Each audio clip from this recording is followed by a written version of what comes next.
And a big warm welcome to you, madam, to Dr. Mary Abraham. She is an eminent neuroanesthesiologist and pain and palliative care physician too. And even though we have been introduced to her, it's a pleasure to have her with us. And she's an eminent visiting consultant in many hospitals too. And she is the best person to teach us on what we need to learn today. Because we have been looking into pain for a few sessions, but we are going to look into something which is found a bit difficult to deal. And she's going to tell us how to deal with it. Over to you, madam. Thank you very, very much. Thank you, Radha, and thank you, Shripriya. And it's a pleasure once again to be back with you. And this time we will shift gears and decide. I try to tackle difficult pain. Okay. I'll just share my screen.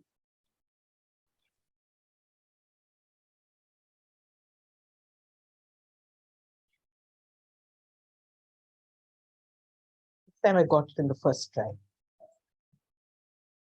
So I'll just put on to the.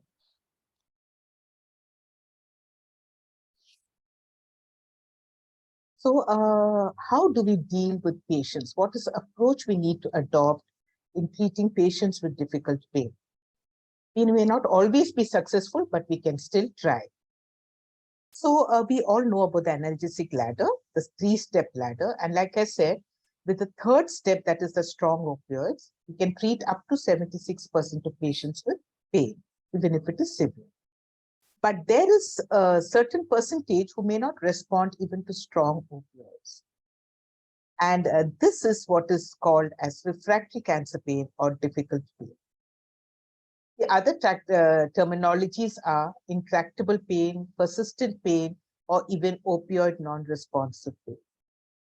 So the definition of difficult pain is pain related to cancer or its treatment of at least 3 months duration that has not responded to standard treatment with opioids and co-analgesics. Now, there are some risk factors for patients to have intractable pain. People of the younger age group may be more difficult to treat. Those with neuropathic pain, because there are instances they may not respond to the step 1 drugs. Then incident pain may be more difficult to pain. Then there's associated psychological distress or impaired cognition. It can be difficult. Also, history of previous opioid use or tolerance to opioids or history of addiction. These are the patients in whom the risk factors for developing intractable pain. Let me start off with a case scenario. This is a 62-year-old man with CA rectum with peritoneal and liver metastasis. He was on chemotherapy since 1 year. Because of advanced disease, he was not operated. He developed acute intestinal obstruction with pain abdomen due to progression of the primary lesion. He was taken to the emergency room and there he was admitted for conservative management of intestinal obstruction. A Ryle's tube was inserted and a colostomy was done. And he was discharged with the advice of continuing with palliative care. Chemotherapy was temporarily withheld, considering his condition. Initially, he was taking WHO step 1 and 2 drugs through the nasogastric tube along with adjuvants for pain abdomen because his pain was very mild to moderate. But it persisted and then he had to be started on step 3 drugs orally, which we were giving him through the Ryle's tube. But one day he pulled out his Ryle's tube and he categorically had said that he doesn't want it reinserted. Even when we put it in the first place itself, he was very reluctant for a Ryle's tube. And but there was a family discussion as to how to feed him and how to give him the oral analgesics, that is morphine, because he had also become very emaciated, pain, and with severe pain. But the family felt that the patient, since he did not want a Ryle's tube, we respected patient autonomy and decided not to do it, keeping the patient wishes in mind. So he was started on IV fluids as a maintenance through his chemo port. He was at home and we were giving him crystalloids through the chemo. But the pain grew worse. And then he had to be given transdermal fentanyl patch, 25 mics per hour, with oral transmucosal fentanyl citrate or OTFC, that is of 200 mics SOS, to treat the breakthrough pain. But there was no relief and he was in agonizing pain and he was shouting.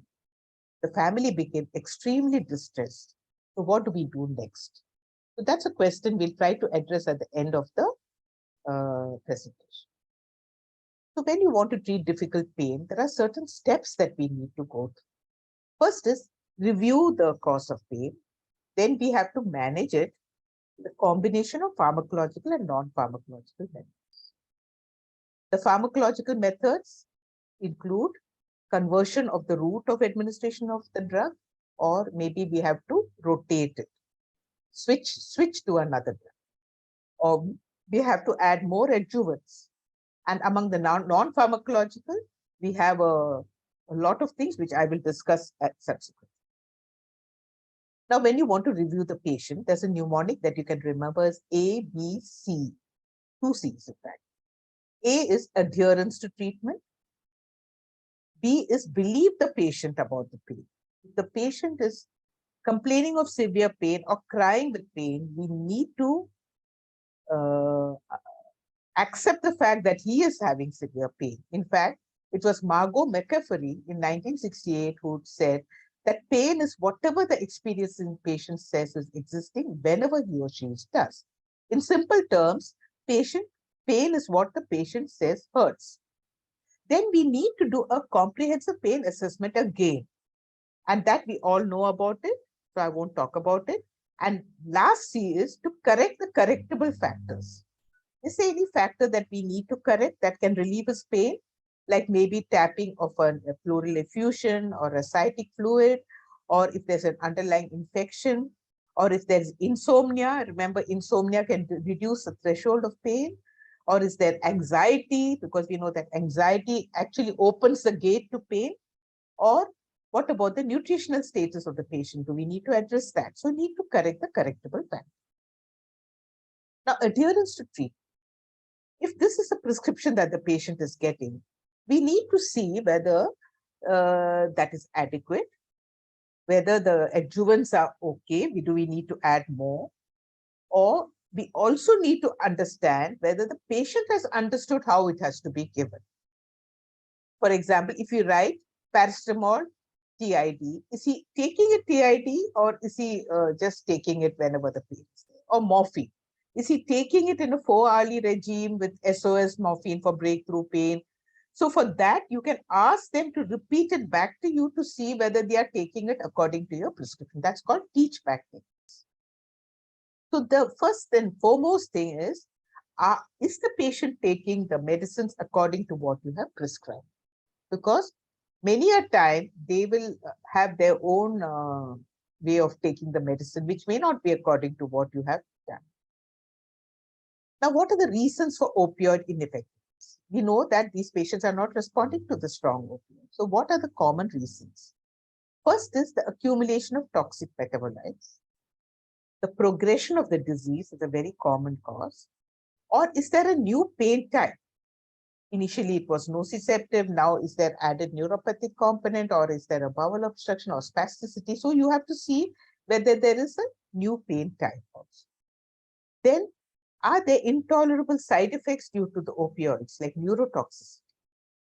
Or is the route of administration, has that failed because of either poor oral absorption or diminished transdermal skin absorption? Or if there is an IV or a subcutaneous or a spinal route being employed, is there a failure of the catheter? Has the catheter got blocked? Is it malfunctioning? Is a needle blocked? Or is a pump failure? All these things have to be looked into to know whether the drug is actually going into the patient. And last but not the least, we have to address the psychological, social, and spiritual factors. So I mentioned about the pharmacological and non-pharmacological. Among the pharmacological options for treating difficult pain, we have opioid manipulation. You can manipulate the opioid either by converting the route or by switching the drug. That is called opioid rotation. Or we need to add adjuvants, which I mentioned detailed in my last class, which I will now discuss also a little bit. Now, if you want to give route conversion, earlier you've been giving oral morphine, and now you want to make it into IV morphine. That is, it's the same opioid, but a different route of administration. Or if it's transdermal fentanyl, you can consider switching over to IV fentanyl. Now, serum high concentrations can be achieved by both the intravenous and the subcutaneous. And both morphine and fentanyl can be given by both routes. The conversion factor we should keep in mind, that is, oral to subcutaneous to IV is 3:2:1. That is, if you're giving 30 mg orally, the subcutaneous dose would be 20 milligrams and the intravenous dose will be 10 milligrams. That's the equianalgesic dose of the oral. Now, if you want to give through a infusion, we can give as a continuous infusion. When there's a continuous baseline pain, you can give it as a continuous infusion.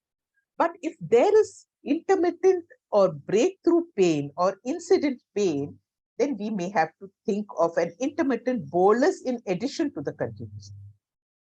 So in patient-controlled analgesia, you can treat both continuous and incident.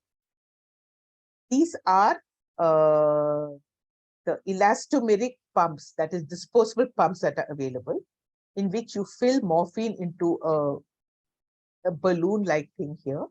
And this will be going as a continuous infusion to the patient. And there is a remote also. So in case the patient wants to get a bolus dose in between, they can just press that remote. Similarly, this is another device. It's not disposable. It's called CADD pump, or the continuous ambulatory drug delivery pump. And this also has a remote. So here the drug is filled in here in a chamber over here, and you can adjust the settings to give the basal dose and the intermittent bolus dose. So this allows a patient to self-administer the opioids whenever there is a breakthrough pain. There is no evidence of the superiority of parenteral versus oral to control intractable cancer pain. But the European Association of Palliative Care does recommend the use of parenteral opioid infusions in case where oral or transdermal opioids fail to provide effective anesthesia. Now we come to the second type of drug manipulation, is opioid rotation. Opioid rotation is you're giving a different opioid, but through the same route. For example, you were giving early oral morphine. Now you can switch over to oral methadone. The indications again are either intolerable side effects of one drug or poor analgesia despite titration, as occurs in difficult pain. And how does it work? It works because of incomplete cross tolerance. See, whenever the opioids are given, all the receptors are not activated. And there are some receptors that are still available for another opioid. That is what is called incomplete cross tolerance. And by giving that, you can get greater analgesic effect with the other opioid because of some of the receptors that are still receptive to the drug. So when you want to go for opioid rotation, there are 3 steps that we need to take.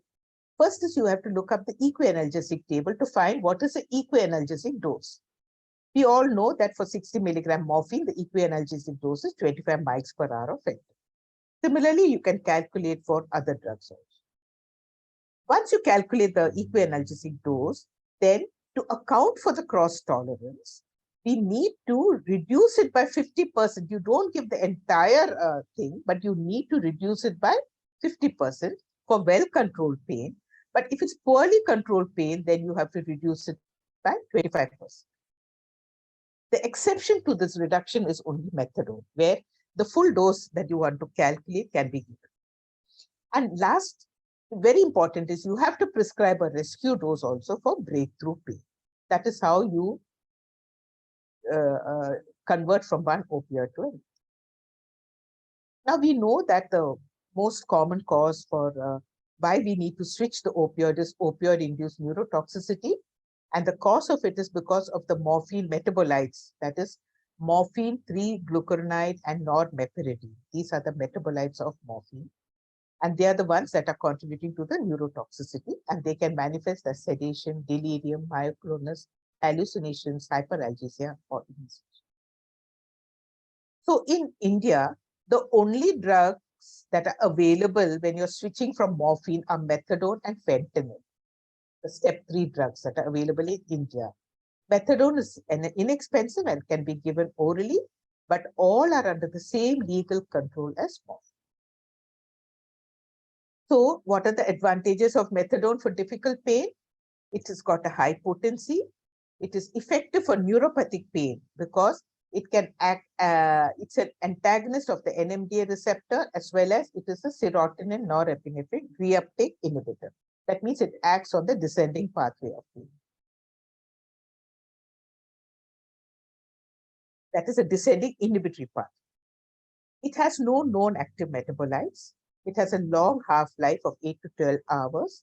It's slowly eliminated, so there is less risk of breakthrough pain. It does not accumulate in renal impairment, so you can give it in patients with renal dysfunction. There's less tendency for tolerance and no cross tolerance, and it's relatively inexpensive. But the disadvantages are there is a risk of life-threatening ventricular arrhythmia, particularly if the QTC prolongation is there on the ECG. This can lead to a condition called torsades de pontis, which can be a life-threatening ventricular arrhythmia. Titration is more difficult, and there's a risk of overdose. And it has to be given only by experienced palliative care specialists and not for the norms. So the indications of methadone are, first of all, for opioid rotation, like I said.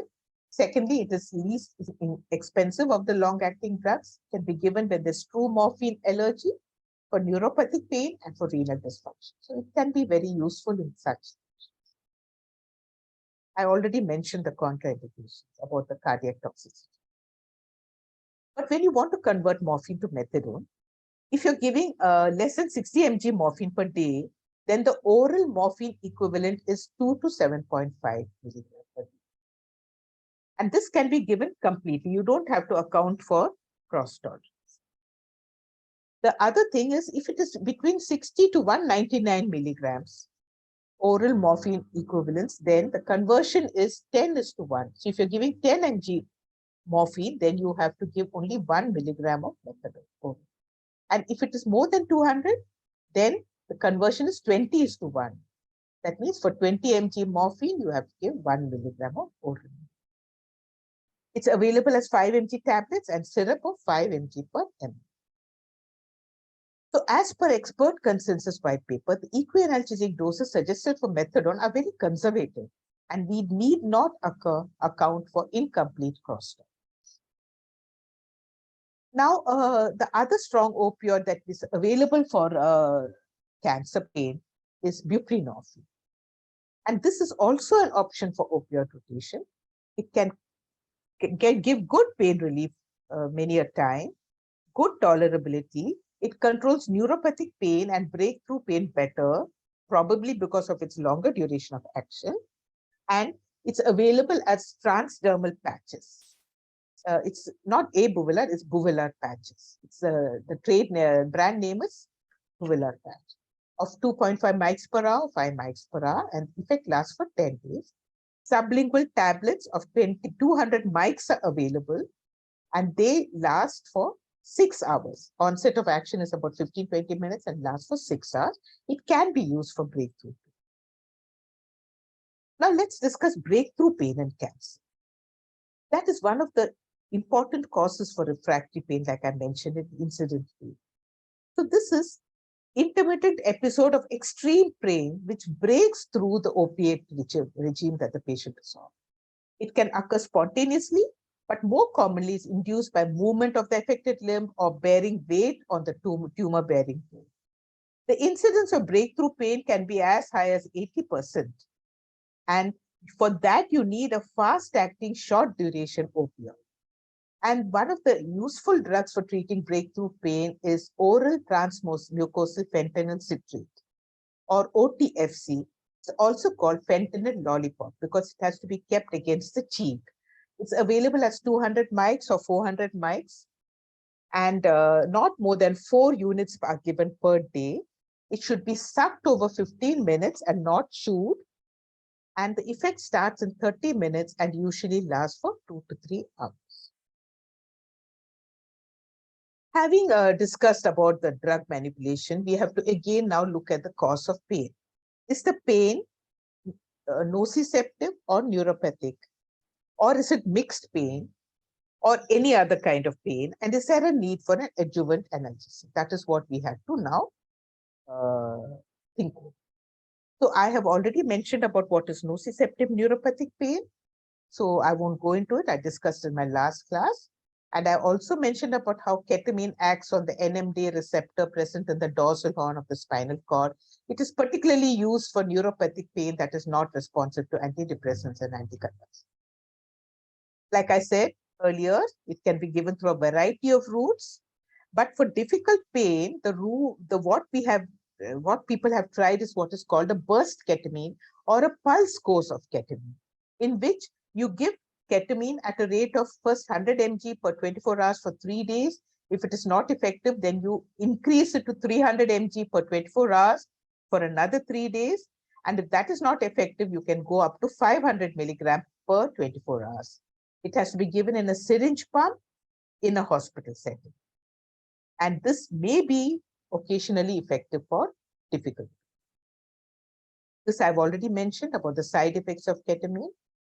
And local anesthetics can also be used for difficult pain, particularly severe intractable crescendo kind of neuropathic pain. And I've already discussed this, how it can be given as a local anesthetic infusion of 5 mg per kg, calculate that dose, add it into 500 ml of saline and give it over 1 hour, and with cardiac monitoring. And it can be repeated after a couple of days. 2 to 3 times you can give it to control the severe neuropathic pain. It can also be used, lidocaine patches can be used. 5% lidocaine patches are now available. The other topical drugs to treat neuropathic pain are topical capsaicin, 8%, not freely available in India, or topical gabapentin is now also available to treat neuropathy. This is a neuropathic pain ladder in which at the first line, it's the routine one, that is for the regular pain. But as the pain gets more difficult to treat, you may have to go in for the second line drugs or for the third line drugs. And the second line are opioids and tramadol. And the third line drugs are baclofen, mexiletine, capsaicin, ketamine, or cannabinoids. So let's discuss cannabinoids in difficult cancer. We all know that cannabinoids have been used for various ailments since ancient times. But in medicine, the use has been restricted because of legal and social concerns because of drug abuse. But a few symptoms in palliative care may be responsive to cannabinoids. There is no robust clinical data whether there is a definite risk-benefit ratio, so it has not been routinely included in palliative care. Now, cannabinoids act on 2 types of receptors present in the CNS, which are the CB1 and the CB2 receptors. The CB1 is found in the brain, spinal cord, and various other areas, but it's poorly expressed in the brainstem. And that is why the incidence of respiratory depression is low with cannabinoids. But the CB1 is the one that is accounting for the well-known psychotomimetic effect of silence. The other is the CB2 receptor, which is mainly found in the immune system. This is not responsible for the psychotomimetic effect, and it is being investigated for its therapeutic effect in treating analgesia as an anti-inflammatory and even as an anti-neoplastic. So the 2 phytocannabinoids that have been extensively studied are the THC or the tetrahydrocannabinol and the CBD or the cannabidiol. Now, nabiximol or Sativix is an oromucosal spray which contains a 1:1 ratio of THC and CBD. THC is a psychoactive part of it, and the CBD is the anti-inflammatory. This has been found to be well tolerated with improved analgesia, particularly in opioid unresponsive cancer. So the preparations that are available, the one that has got THC dominant are dronabinol, which is a synthetic THC, and nabilone. Okay. The CBD dominant ones are the cannabidiol, can be given orally as a 99% pure oil. And the combination of the two is nabiximol, like I mentioned earlier, which is available as an oromucosal spray. 1:1 ratio. But these are all Schedule 1 drugs, and there's a high potential for abuse. So if you look at this cannabinol, the effect of this is analgesic effect is compared to weak opioids. 200 milligram of THC is equivalent to 120 mg of codeine. It can be used as a third or fourth line treatment for neuropathic pain when conventional therapies fail. Now, it has also been used for treating chemotherapy-induced nausea and vomiting. And for this, the synthetic THCs like dronabinol and nabilone are used. I won't go into this because this is beyond the scope of my topic of discussion. So because these are used for the nausea vomiting that is due to chemotherapy. So if you look at the various side effects of cannabinoids, one is the neuropsychiatric ones, which are causing, may cause, aggravate the pre-existing anxiety, can cause schizophrenia and depression. It can cause impaired cognition, excessive sedation and impaired motor skills. There is also an infection risk because it can reduce the host response. And you can have cardiovascular side effects like hypertension, hypotension, tachycardia. So you can avoid it in patients with heart disease. So what are the uses of cannabis? It can be used as a third or fourth line drug for neuropathic pain. The latter, it is used as a third line drug. It can be used for chemotherapy-induced nausea, vomiting, for cancer anorexia, for HIV-related cachexia, for multiple sclerosis-associated spasticity. It improves mood. It has antipsychotic effects. It also has anti-cancer activities. It can be used for sleep disorders and also to treat. Now, this was a study which was presented recently in May 22, where they found that medical cannabis has significant improvement in pain measures and a decrease in other cancer-related symptoms. And it can reduce the consumption of opioid-based analgesics with a minimal side effect. So this was a recent paper of the use of medicinal cannabis in the treatment of cancer. Now, is cannabinoids legal in India? That is a question that we all need to know. So the current status, it has been approved in many countries abroad for use of neuropathic pain and refractory pain and cancer. In India, there was a petition in the Delhi High Court just recently, and it's only this year that the center has informed the court that cannabinoids can be used for medicinal and scientific purpose, and it is not completely banned. This was as recent as 2022. So it can be used for medicinal and scientific use. The other drug that is very useful, particularly in treating refractory pain due to many causes, are corticosteroids. So I will not go through this because I've already done that earlier. And again, this also I've discussed earlier that it can be used. The other thing that is used for refractory cancer pain is GABA receptor agonists. We know about the two types of GABA A agonists. One is the GABA A, which is benzodiazepine, mainly clonazepam, and GABA B, which is baclofen. So baclofen has been found to be effective for refractory neuropathic pain, particularly when there's an element of spasticity. So that is one of the drugs that we can add to our armamentarium. And bone pain is another very important cause of refractory pain. It is because of the skeletal related events, and it can cause very agonizing pain. And then again, these are the various options that we have for bone pain. Just to elucidate it again, corticosteroids and NSAIDs, calcitonin, bisphosphonates and denosumab, and of course the palliative radiation. Now, octreotide. Octreotide is useful for malignant bowel obstruction in patients with advanced cancer, which is inoperable, and which is a very important cause of refractory cancer pain. Octreotide is a synthetic hormone. It's a somatostatin. It's not stain, it's statin analog. How does it act? It decreases the splanchnic blood flow, decreases the portal blood flow, decreases the GI motility, gastric pancreatic secretions, and increases water and electrolyte absorption. You give it as a 300 microgram in an infusion over 24 hours. You can give it as a subcutaneous infusion. And the recent guidelines say that octreotide is a drug of choice for malignant bowel obstruction. It can also be combined with steroids and hymes. So now we have discussed the pharmacological options. So what about the non-pharmacological? These are the step 4 options that are available to treat patients which are resistant to strong opioids. I've already discussed that. Nerve blocks, epidurals, PCA pump, neurolytic therapy, or spinal stimulators or intrathecal infusions. Okay, these are the interventional techniques that you can use. So some of them are I already mentioned it. These can be given in patients with serious side effects from drugs, but whose life expectancy is more than 3 months. But there are central neurodestructive procedures as well, and they include rhizotomy, gangliotomy, chordotomy, and operations on the limbic system, also like cingulotomy. But this is very rarely done. It's only when the life expectancy is less than 3 months.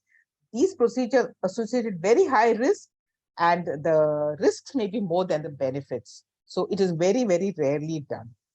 So we can use these, but this is generally not done.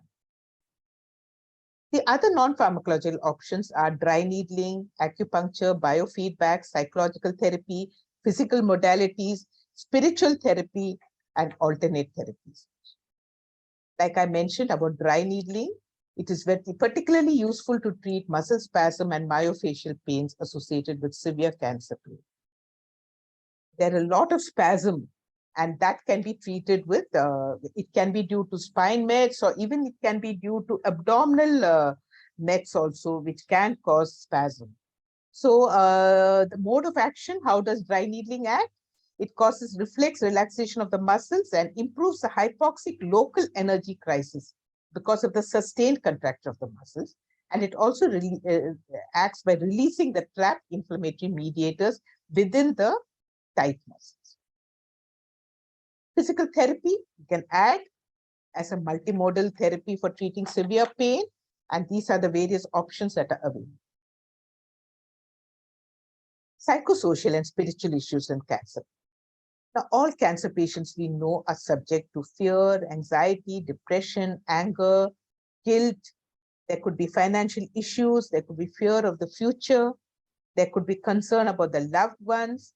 There could be a loss of role or a role reversal. And even you can question God. Some people will stop believing in God. So how do you treat it? There are various modalities that are available, including counseling, communication, various medications, then support groups like art therapy, music therapy, dance therapy, and financial support, and providing all kinds of psychosocial support. So let's come back to our case scenario, which I discussed in the beginning. So we need to review the cause of intractable pain in this gentleman. The first is, what are the medical reasons? Was there a progression of disease? The colostomy site definitely looked unhealthy. Or was there a failed route of absorption? Orally it was not getting absorbed, or was there a decreased transdermal fentanyl absorption? Or were there other psychosocial concerns? So what we did was, we had to readmit that gentleman to hospital. The colostomy was found to be non-functional. That was the obvious cause. In fact, it was necrotic. That was the obvious cause for the severe pain that he was having. So a route conversion was done. We started, transdermal was shifted to intravenous fentanyl infusion with supportive care. And the pain subsided gradually, and end-of-life care was instituted, and this was explained to his relatives, and he expired free of pain 2 weeks. Now, what we need to do is, were we too drug-centered or interventional-centered in our approach? Did we use the non-pharmacological interventions in this case? So what were the psychosocial concerns of this? He was a highly educated retired doctor. He had no financial concerns as the cost of medical treatment was fully covered. He had a supportive family, his wife and daughter, and his wife was a main caregiver and had taken the role of head of the family, managing all the affairs. But if you scratch the surface and you look deeper, he found that he would have been depressed because being an educated person, he knew that there was no cure and he would not live long. And he had a sense of hopelessness, helplessness, and powerlessness. He couldn't do anything about it. Then there were other psychosocial reasons. He was experiencing loneliness and isolation. They had withdrawn from friends and relatives for 2 years, and then the COVID also happened. So that was, in addition, added to the loneliness and isolation. In fact, both of them developed COVID also. Then he had a low self-esteem. He was totally dependent on his wife, even for self-care activities. He colostomy care and taking care of his personal care also was being done by his wife. So his self-esteem was very low. He had a sense of guilt because his family had given up all their activities. Wife had given up her job so that she could be his full-time caregiver. And there was a role reversal as well. His wife had taken over all his responsibility. The medical aspects, the financial aspects, everything was being done by his wife. So I mentioned last time about the locus of control, LOC. The locus of control he felt was not within him and it was external. He could not control his activities. So this is the WHO step 3.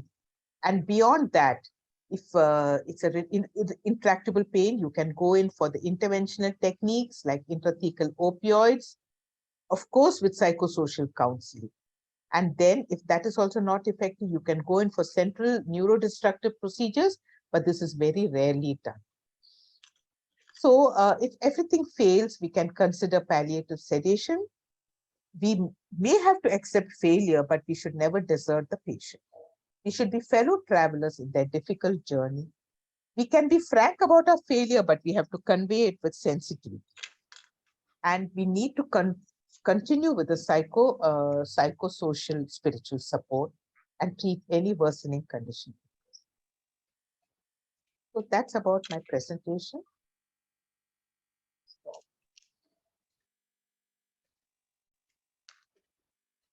Thank you very much, madam. Such an elaborate one, and you have covered most of the queries.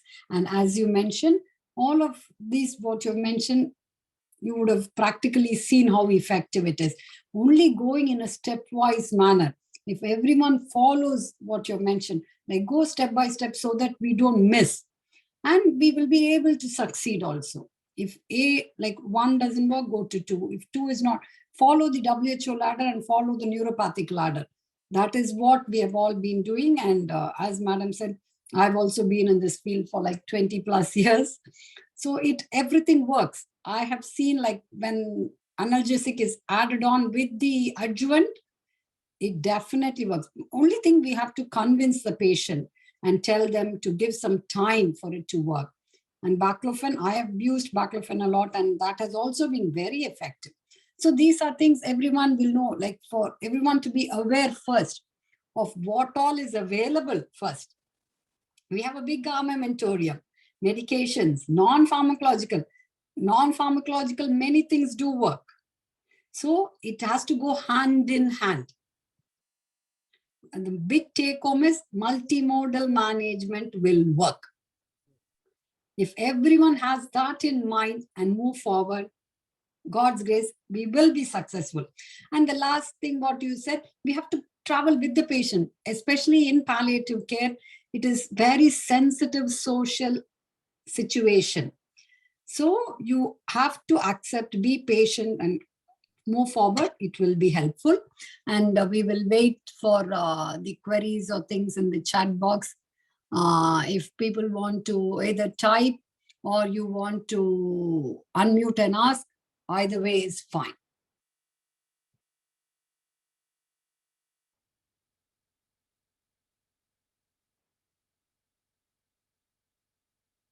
Or if you want to go ahead with the case presentation and then combine both, That is also okay.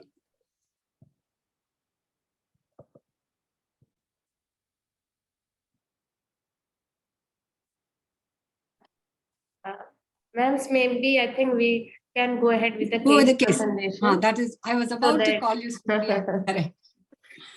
Go ahead. Mary ma'am, with your permission also, going ahead with the case presentation.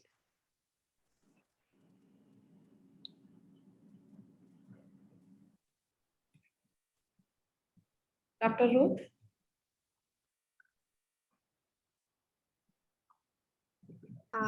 Good evening to all. I hope I'm audible. Yes, perfect. Please do. My case today is on the topic for our session today was a difficult pain. This was a case that I dealt with in the hospital that I'm working here. It is basically of a 45-year-old gentleman with the diagnosis of buccal carcinoma. He had undergone surgery and chemotherapy as well.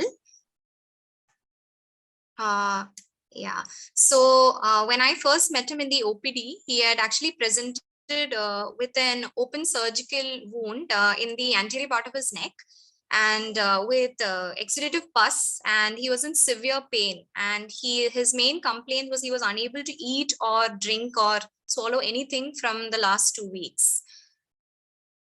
Yeah, so a little story about this patient. He was well until 2 years ago, and he had noted a small, very small pea-sized mass in the right side of his buccal mucosa, and it had gradually grew in size. And eventually he went on to get a biopsy, which had shown squamous cell carcinoma. And over the last 2 years, he had lost weight, he had lost his appetite, and he was evaluated in a reputable cancer institute in the state. And he underwent surgery as well as multiple cycles of chemotherapy. And when he was discharged and when he came to us, it was a month ago, he had presented with an open gaping wound and which required daily dressings. And till that point, he was at home and in unbearable pain. On presentation, he was a very thin, emaciated gentleman, and he had features of significant weight loss. He had a very gaunt look, and he had a dressing over his throat. On examination, the wound was an open wound with pus, and it was foul smelling. He had no other significant examination findings. So when he came to the OPD, we had admitted him, and we had dressed his wound, and we had started him on oral opioids as well as regular metronidazole for the dressing, as well as an antibiotic cover, and also supportive treatment as well. We also had a conversation with him about the need for a Ryle's tube at that point. And after getting a consent, it was inserted, and we comfortably inserted it, and we started administering medicines through that, as well as NG feeds. Psychosocial, coming to the psychosocial aspect of this patient, he was actually very fortunate and blessed to have had the kind of support that I had seen his family showing towards him. He had good family support, and they understood his condition, despite the fact that they were not very well educated and they were not coming from a very good socioeconomic background. And he was very, very loved and very cherished by his family. The medications that we used for him during his admission period and even on discharge were morphine, regular 4-hourly, as well as SOS doses for the pain, and as well as Buscopan, and that's hyoscine for his oral secretions. He had a lot of excessive amount of secretions, and metronidazole for the odor and the infection.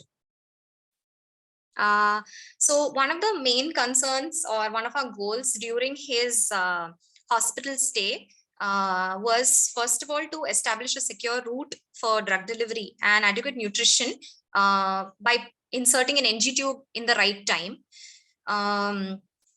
Even though he was much better from the time he presented till the time that he was admitted, he was not in that much pain, but he still had intermittent episodes of mild nasal bleeds and this feeling of suffocation in the following weeks that I met him at regular OPD visits. And every OPD visit after his discharge was a long battle. Like he would come and it would be a sort of a little difficult conversation to have with his wife and as well as the patient himself, because they felt that the NG tube was a reason for pain. So if I, it was, yes, it was the most like a transforming experience for me to have given a man who was unable to sit up and in so much pain, the ability to sleep like for a night for the first time in months.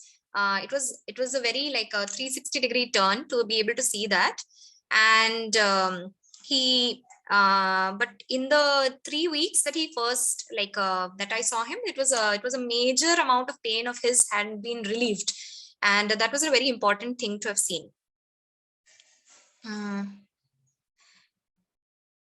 One more slide.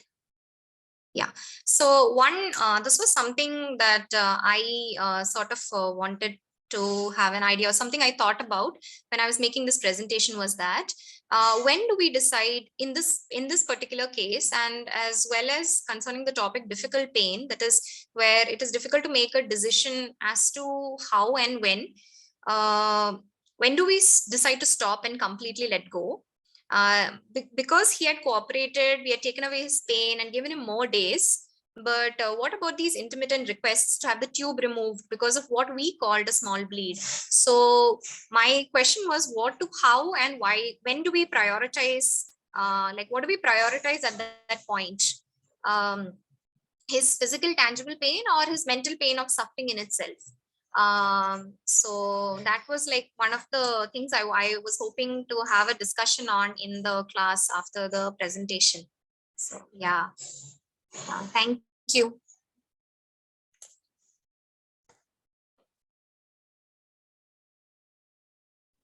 Thank you. And only one query, one thing what I didn't understand or didn't get it clear was, before this, the previous slide, I think, go back to the previous or the one before, you were telling that they were coming, you felt happy that there was a positive change, but Yes. still you said something that they were not, not sure, or what was that? I couldn't catch what you mentioned there. Oh, okay.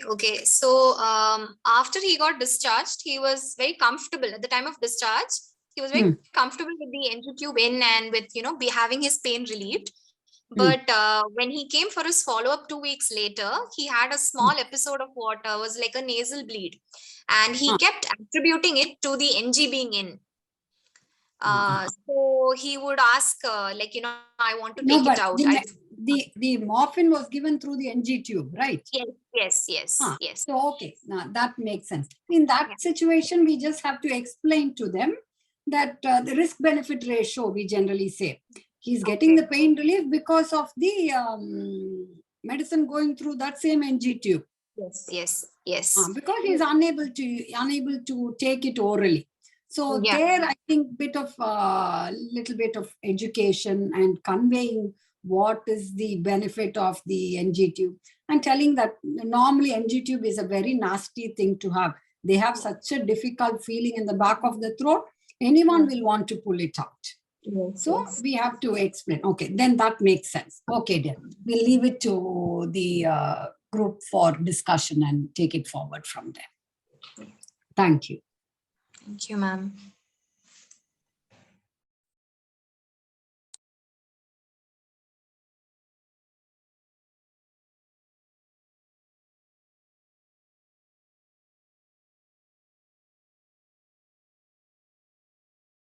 That was a good presentation, Ruth, and very nice. At least you managed to allay his pain and get satisfaction. Of course, the last bit was that he wanted it out. Very similar to my case, that patient didn't, once it came out, he said, indicated, he was too weak to even talk, but he indicated that I don't want it in. So it was very easy to put it in because he was so emaciated, we could have easily put it in. But the family felt that at this point of time, patient autonomy was also important. And he took a chance in not giving it, and we had to resort to the transdermal patches. Of course, the nutrition also stopped, the oral morphine stopped, and we had to go in. So sometimes it is a very difficult decision whether Patient may not know what is good for him, but then we have to also respect the wishes of the patient. It can be quite a tightrope walk.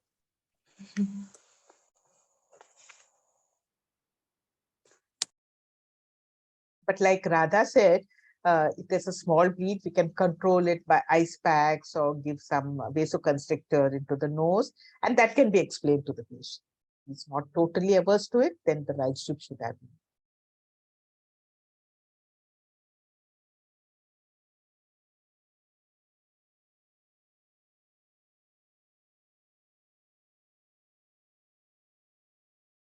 So like everyone can say, there is the physical pain, the mental pain, the social pain, and the spiritual pain. So it's a combination of everything. You need to strike a balance between everything. It's not that we can treat the physical pain and not treat the mental pain or the social pain that the patient. So they are all equal contributors to the total pain. There's just one question in the chat box asking about whether subcutaneous route. Subcutaneous route, availability of all, how to give, manpower, all that is important. Madam, that's my take. If you would want to say something more, please go ahead, madam. Yeah, see, we can give it subcutaneously, particularly in domiciliary care. Subcutaneous route is quite feasible, and they found that both intravenous and subcutaneous route are equally effective. That is what some of the studies say. But it's just that the insertion will have to be done by a nurse or a doctor, and then they have to watch out, that there is no swelling and things like that. So some amount of monitoring needs to be done. So it has, even if the caregiver is there, it's a person who's a little educated, who's aware of the complications of the subcutaneous. But it can be given subcutaneously, particularly in the domiciliary setting. Exactly, madam. That is what, like, little bit of manpower and thing. You have if you have a very good home care team, or if they are in the same area, it is done. The carer is educated, and then you have someone to follow up on a daily basis. It all depends on the availability of resources. That is what will help there, and education to the carer, and those are the things. 100% true. It is very effective and used widely. Even IV fluids can be given subcutaneously.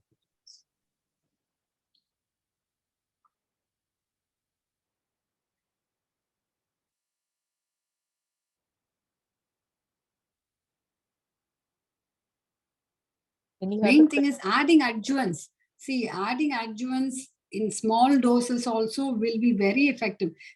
Appropriately, if they are lacking in sleep, antidepressants, or then anticonvulsants, they both help in a very, very good way. And small doses itself work. You start in small dose, like 100 milligrams gabapentin or 200 milligrams gabapentin does a lot, especially when they are frail and emaciated and things. So the adjuvants go a long way. And one thing what I would like to say is they will have the additive effect.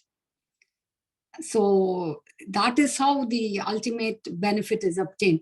And many times, once you add the adjuvants, the same dose, the 5 milligram morphine will be more effective.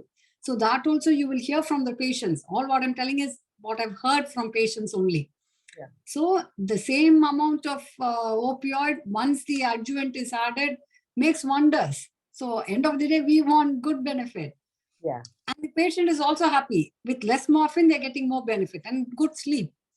Only thing, telling the patient exactly that 4th hourly means how it has, that teach back technique. That is one take home message all of you have to take. Like generally, I used to explain and ask them, write it and show it to them, because these are things, if they take it properly, the benefit is obtained.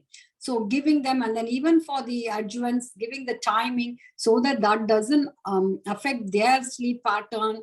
So those are things very important. If they don't take it appropriately, and then they may feel a little bit like feeling sleepy in the morning, those things and all, if you time the medications well, it helps in a long, long way. So find little small things take you a long way. So that is something I would say, that teach back technique. Please practice that. You tell them and make sure they're doing it, and then get the response from them. Ask them, how do you do it? Then they will tell you. So then we can find out if are they doing it right or not. So these are little things. Just yesterday, I had a patient in which she was having very severe pain, but she was not taking even the step 1 and 2 drugs in a proper way. So I told them that you have to give paracetamol and tramadol and do it in such a way that you're covering the whole day. So you time it, you make a timetable for it. So the lady said, can you write out the timings for me? You see, then I told them, okay, so 6 o'clock you take this, 8 o'clock you take this, then 12 o'clock you take it, and 4 o'clock you take it, and then 8 o'clock and 10 o'clock. So they asked me to write out the time and give it to them. So sometimes you may have to do that, because if you tell them to face it over the day, they may not be able to do it, you know. So you can help them out by actually writing out the time. I said, don't wait for pain to come to take the drug, but stick to the timing, stick to the clock, I said, you know. So sometimes you may have to explain these minute things to them. And then adding an anxiolytic can make a lot of difference. This gentleman must have been so anxious. So you can add a drug like clonazepam, which, like I said, is a GABA A receptor agonist. It can act even for neuropathic pain. So you can add a clonazepam or a lorazepam that will allay his anxiety to a certain extent. And it also helps in the pain management, because when the anxiety is allayed, it can also help in closing the gates to the pain path. Exactly as ma'am mentioned, in earlier we used to write, like for morphine, 6:10 to 6:10. Literally the time we'll write, so that morning you start from 6. If you're starting at 6, when you're starting morphine, we'll say take the antiemetic at 5. We will write specifically so that 6:10 to 6, and night 10 o'clock, we'll write it as 1 tablet, and night 10 will be 2 tablets. Clearly we used to say, because these help them in a long way. And then taking the antiemetic ahead will avoid them having the feeling of nausea, vomiting. So that will not put them off from taking morphine. So these are little things. And then you have to teach them, because it's a two-way thing. As sometimes we say, no, little bit of self-interest. If they do it properly, they are going to be happy, and that is in turn going to make you happy also. So it's a two-way thing which you will achieve. You're teaching them, and the patient gets the best benefit, and in turn you're going to be happy too. And there's one message in the chat box: when we are trying find the different ways to alleviate pain, how we can think of handling other factors of pain, like like social, total pain is what it is. Okay, see, you're talented, all of you are efficient. Don't think little about yourself. You can manage many things. Okay, so it always think of total pain. You give enough demarcation for everything, and you have to consider, okay, I've done this, still there's not the benefit that I would expect. So what is that is bothering? So start thinking like that. So if you start thinking like that, as I say, no, don't de-estimate yourselves. You're all very capable. You can do it. And only thing, little bit of a protocol, we say, you have to have, okay, I've done this. I'm not getting this benefit. What is that I'm missing? Let me look at it. Go back, trace back. So these are all like methods. If you follow, you'll be successful ultimately. Hope that answers that question.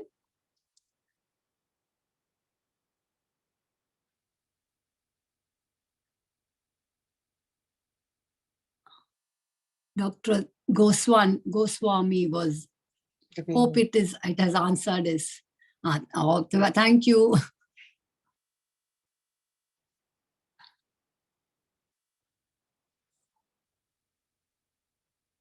And to get out the emotional and the social factors, if you're doing in a very cursory way, nobody will open up to you. Okay. So the first is to establish a patient rapport, to show that you're empathetic with the patient, allow them to talk. Only then they will open up. Unless they open up, you will never come to know what is going on in their mind, right? So a casual OPD talk they will not open up anything. But when you show that you're interested, active listening, these are where the soft skills will come into thing, communication. So when you have that active listening, you're showing you're genuinely concerned, believe me, they will open up about all their other problems that are haunting them. Okay. So it will not come with a flippant attitude. If you take nothing is going to happen, they will not talk. Truly said, madam. Not in the first instance. You have to be patient, and second time or third time, without you asking, they will tell. You should develop that rapport in them. If you are patient, as madam said, if you develop that listening, patient listening skill, and the way you talk to them and the way you explain to them, they will come back to you in this. Normally, not in the first time. As human beings, will we do that? You look at it like that. We all have so much of self-dignity. Oh, am I going to belittle myself? So that is same, it's going to be there. But that confidence and rapport you develop, it will happen in the second or third sitting, definitely.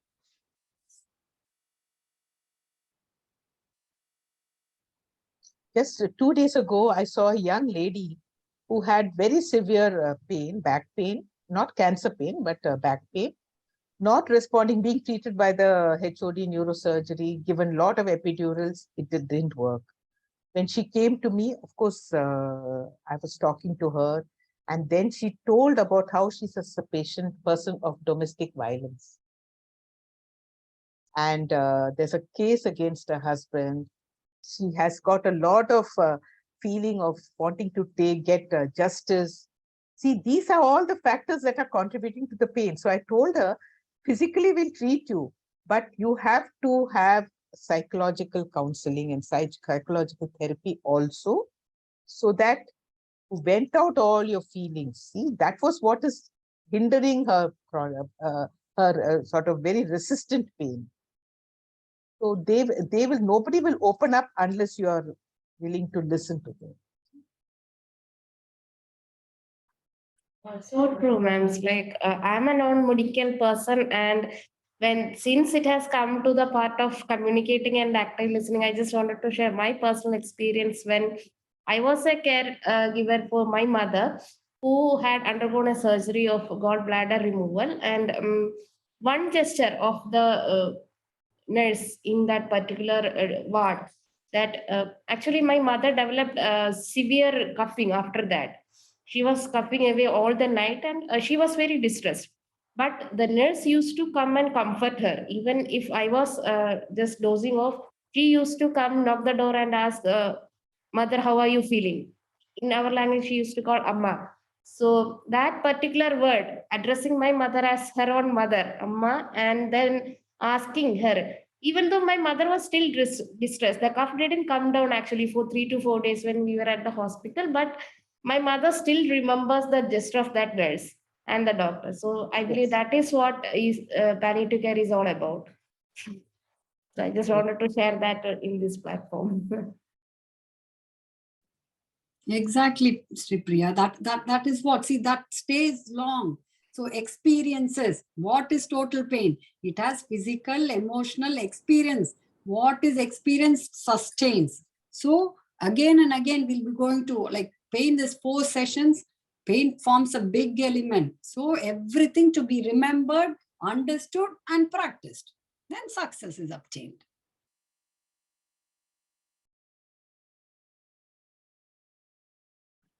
So refractory cancer pain, besides a physical thing, it could be the psychosocial factors that can be the contributor.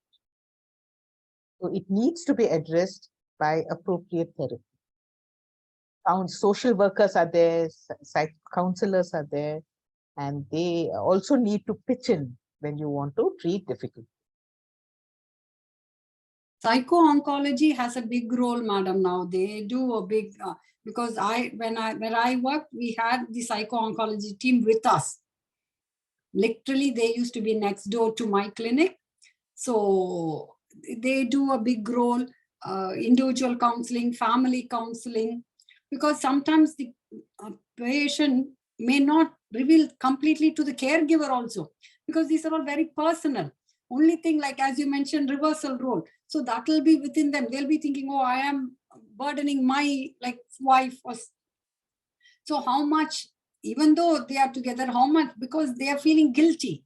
Everything what you mentioned in that is what is within and it is concealed. So counseling is what will reveal, and combined counseling and treatment together will be very, very happy and very successful. So Triveni has written, morphine with compassion is a drug of choice. Very true. Morphine and compassion. I was just trying to read the same thing, madam. What exactly? Yeah, that is true. That's what, see, normally, no, it's just not the medicine. Medicine, drug, like diet, love and affection, care. That's all. Like simply, I used to say, like any recipe you make, no, you put one ingredient and make. Will that be nice? No, we add so many things.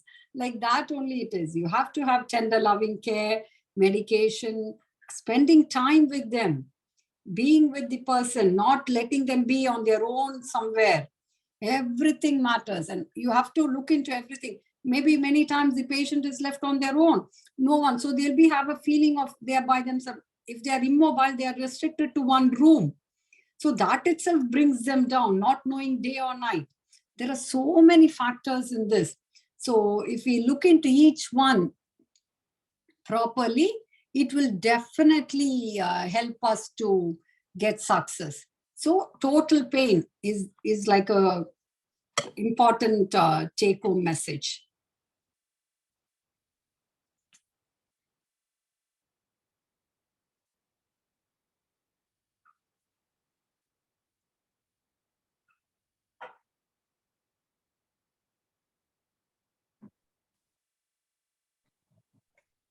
Just coming back to the clinical and medical aspects, just reminding you that we have got two eminent faculties for the day. Like Mary ma'am is the faculty and Dr. Radha very experienced in this profession. And this is your chance to get your queries answered, your concerns answered.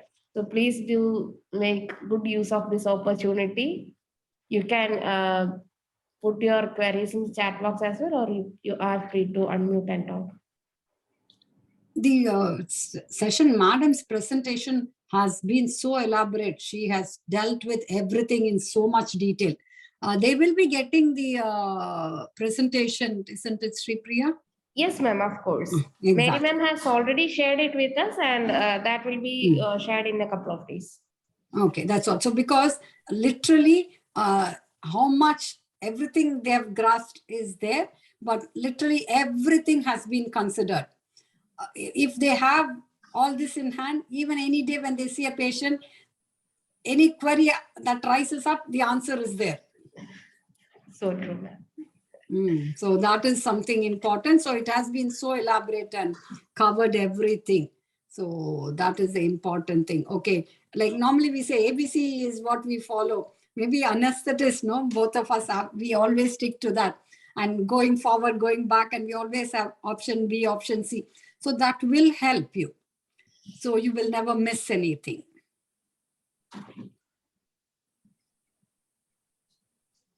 In case no one else is having any more discussion to take up, I think we can wind up a little bit earlier for the day. If everyone is happy, Sri Priya. So I taking this silence as a permission. Mary ma'am, with your permission, we will wind up for the day. Thank you so much for joining us. Radha ma'am, your closing words. Yes, that's all. I would love to thank Dr. Mary. Really, it's been a pleasure being with you in both these sessions. So informative and so precise, madam. What is needed? You nailed it. So it's been a pleasure being with you in these 2 sessions. All of you would have benefited. As I said a few minutes ago, have this in mind. You can tackle any patient. Okay, don't have any fear. You have got the recipe in hand and you can manage. Thank you once again, madam, and thank you one and all. Thank you, Radha, for being a wonderful moderator with special kind words. Huh? And you have been an excellent moderator, and it was a pleasure being with you the last 2 sessions. Thank you, madam. See, as I said, no, it's a pleasure and privilege to be with Palim India. Like I've been in Cancer Institute from 2017. Last 1.5 years, I've not been there. But so through that only I knew, and it's a pleasure to be, and thank God to all for all these opportunities. And when knowledge is there, and everyone has benefited today. Thank you. Thank you one and all. Like hope all of you are happy, and we'll see you all in our next session. Thank you, Dr. Mary, for joining us, and we look forward to many other wonderful sessions with you again with various cohorts. And thank you everyone for joining in. This is Sri Priya along with Dr. Mary Abraham and Dr. Radha Venkatesan signing off from the Tips Eco Hub. See you in the next session. Till then, everyone, take care. Be happy. Bye-bye. Thank you.